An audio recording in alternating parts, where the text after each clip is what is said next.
লেবাননের সাথে ইসরায়েলের ১০ দিনের যুদ্ধবিরতি চলাকালীন সময় হরমুজ প্রণালী খোলা রাখার ঘোষণা দিয়েছে ইরান। আর এ খবরে পুরো বিশ্বজুড়ে বইছে স্বস্তির নিঃশ্বাস।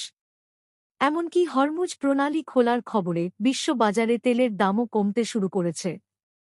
এছাড়া যুক্তরাজ্য, রাশিয়া এবং চীন সহ বিশ্বের প্রভাবশালী দেশগুলো চাইছে দ্রুত সময়ের জন্য ইরানের সাথে আমেরিকা ও ইসরায়েলের যুদ্ধের একটি স্থায়ী সমাধান হোক।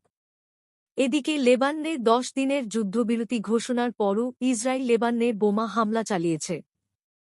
তবে আজ ডোনাল্ড ট্রাম্প ঘোষণা দিয়েছেন যে যুদ্ধবিরতি চলাকালীন সময় লেবাননে আর কোন বোমা হামলা করবে না ইসরায়েল।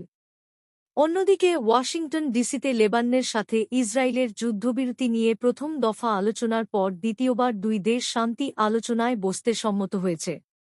এছাড়া পাকিস্তানে দ্বিতীয়বারের মতো শান্তি আলোচনায় বসতে সম্মত হয়েছে যুক্তরাষ্ট্র ও ইরান।